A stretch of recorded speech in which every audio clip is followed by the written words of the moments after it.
Good evening, beautiful woman.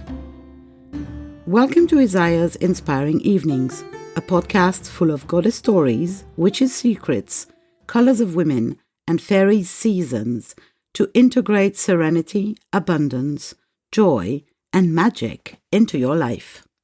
This is episode 36, The TooMuch Woman Travels in Time, episode 1, Lessons from the Past, on Visibility, Privilege, and Perception.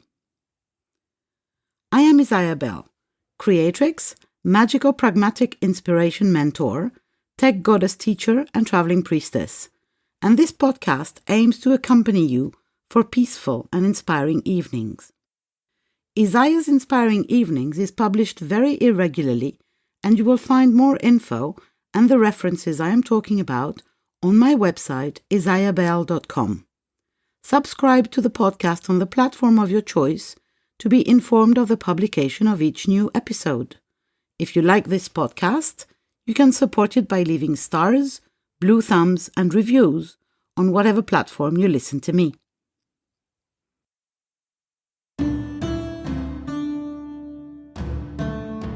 Lessons from the past on visibility, privilege, and perception. Picture this. Train station, Jodhpur, India, 1980. I am 13 years old. My hippie parents and myself have been travelling across India for 2 months. It's August, monsoon time. The temperatures are over 45 degrees Celsius most days. I'm talking here about a kind of travel that excludes any type of air conditioning, real comfort or luxury, and includes backpacks, flowery dresses, public transportation, and dodgy hotels. As a choice, my dad in particular was very keen on meeting the locals, living like they do, and so forth. Of course, that still meant not drinking any water when a pill of Novocaine had not disinfected it, and other measures of basic survival.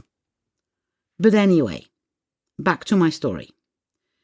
Here we are, waiting for hours on end for a train to arrive and take us to Jaipur. The train is late. My Swiss clockwork-obsessed father had us arrive early to the station. The train is very late. We're talking hours. It's hot. I gave up the last 2 seats to my parents. I'm standing. I'm blonde, rather plump, white-skinned, wearing a white t-shirt and a flowery skirt. There is a crowd of Indian people in that train station, walking and standing, sitting and even lying on the floor. I feel like I'm in the middle of an ant-hill, a hive of activity, all dark-coloured. Slowly, I come into the realization that I am in the middle of a circle that has formed around us. There must be 100 people around us, and I, the blonde, white girl, am the center of attention. They are looking at me. No hatred of any sort or bad vibe. Just sheer curiosity and interest. I am the oddity, the rarity. Remember, this is 1980 in a remote train station. Mass tourism hasn't reached there and then. The heat, the pressure, the weirdness. I faint, literally collapse to the floor. It seems my brain and my body have no choice. I lose consciousness. Too visible to be bearable. I choose to disappear. So symbolic, don't you think? Did that ever happen to you? Maybe in a less obvious way, but this feeling, I have no choice but to disappear. I have come to understand that this event has shaped part of the way I am, or not, visible in the world today. And every time I become too visible, I choose to disappear for a while. I lose contact with the exterior world. I don't faint anymore, but I do vanish from social media, for instance. Does that ring a bell? Have you ever realized that those small events in our lives shape the very way we act and react still today? It's not always the big traumatic things. Sometimes it's the little things. Tell me yours if you feel like it. Now, this is the day I learned what standing out means, what being visible means, what being the odd one out means, for real. No metaphor here. And I also learned how to react by hiding, by choosing to disappear. It took me years to really understand, to unravel the why and the how, and then some more decision-making and time until I stopped doing that and chose to do something different. But the event I'm describing did not finish there. There is a follow-up, and it comes with an altogether different lesson and message. As soon as I faint, immediately, and I've been told that, I don't remember it, a well-dressed man comes to the rescue, signals the crowd to leave, brings a small electric fan and some water for me to drink, which I want, never keen and all. He explains in English to my parents that he's waiting for the same train that we are, and that he will find a way for us to be in his first-class compartment, so that your daughter can fully recover in peace. By then I have come to my senses, and my mom has given me her seat. So here I am, recovering and being altogether pampered. The train arrives, and the Indian gentleman keeps his word. By some magic, the four of us end up in the same first-class compartment. I know for a fact my father did not pay first class.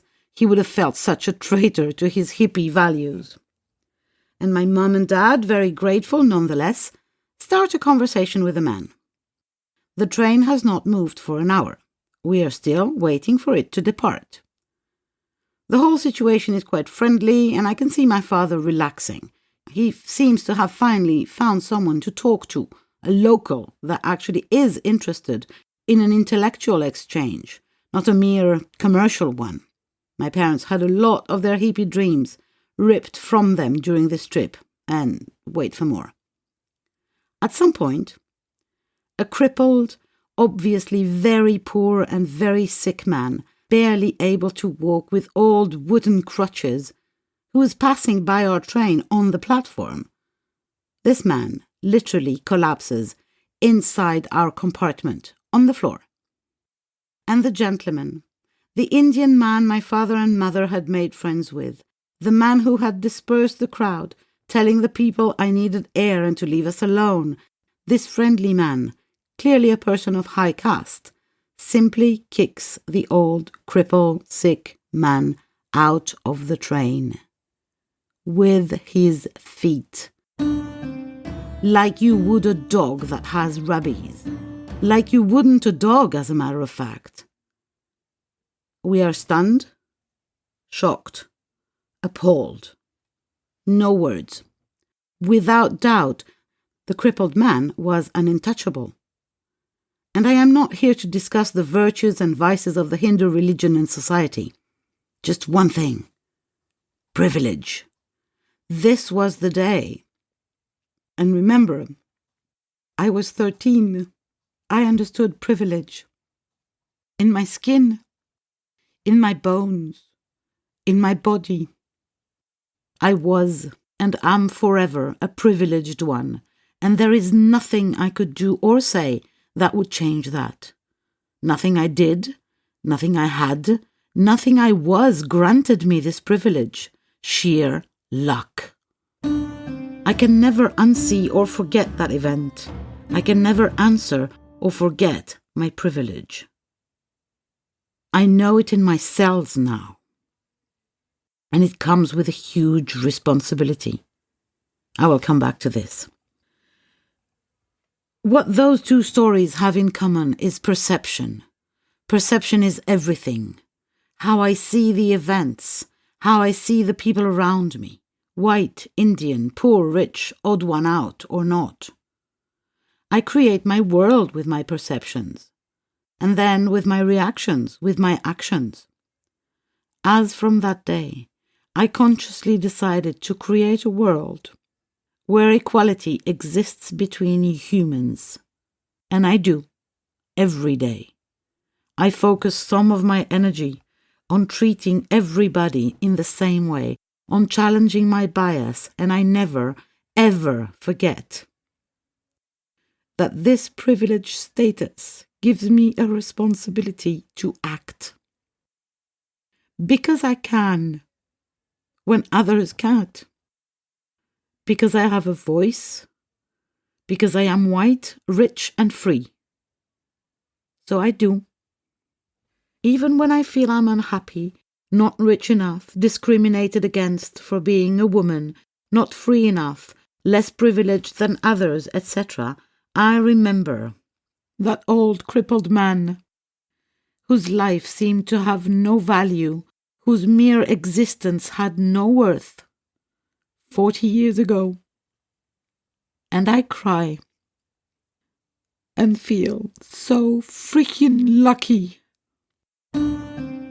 What perceptions can you challenge around your own happiness or difficulties and see the gifts in your life, the abundance in your life, the awesomeness in your life? I'll be happy to hear you on these few ideas. Thank you in advance for your comment. So much for today. See you soon for my next online adventures.